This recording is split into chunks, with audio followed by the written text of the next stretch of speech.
आज फिर से मैं एक नए फलन और उसके ग्राफ, उसकी कुछ विशेषताएं उनको बताने के लिए आपके सामने प्रस्तुत हूँ।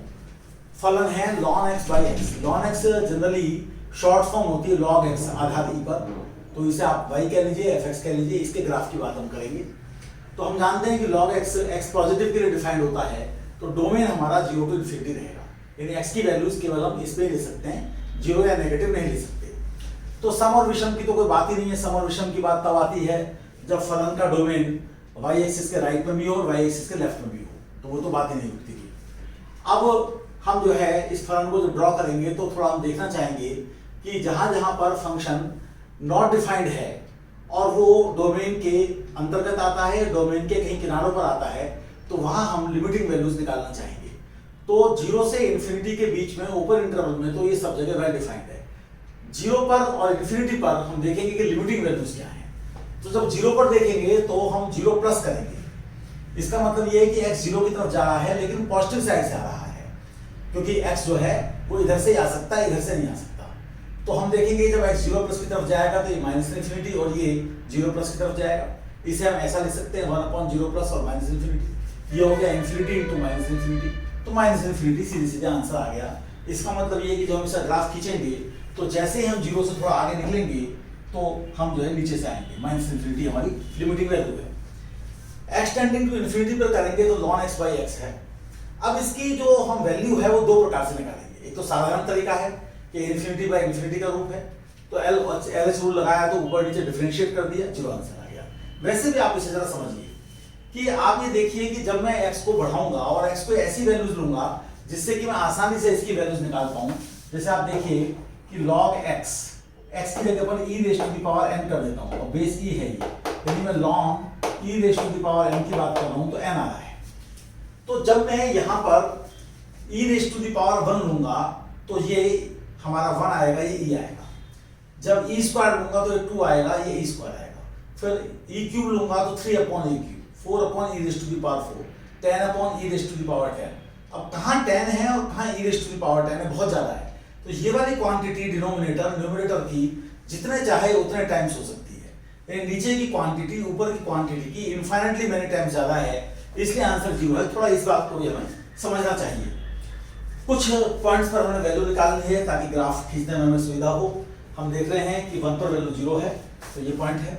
और हम देख रहे हैं कि हम पहले देख चुके हैं कि 0 प्लस पर माइनस इन्फिनिटी से आ रहा है, तो इसलिए यहाँ पर ये ग्राफ जो है वो कुछ इस प्रकार से आएगा।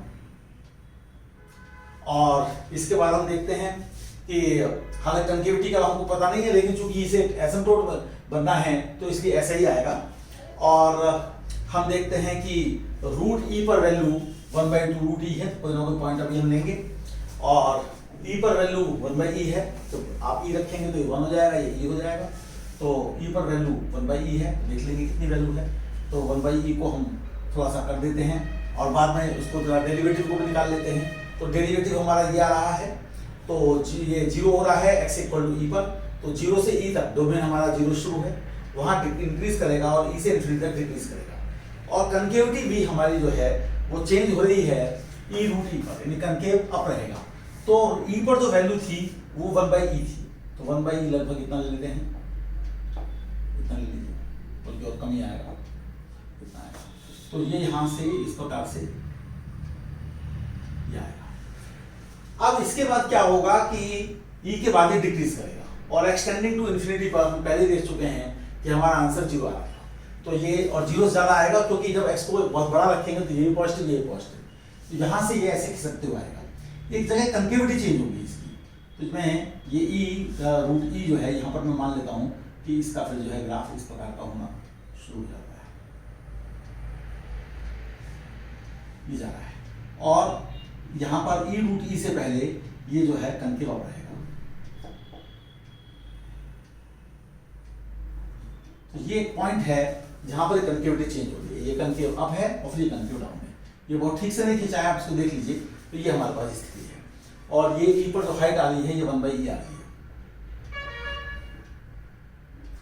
1/e। तो हम देख सकते हैं कि जो परिसर है,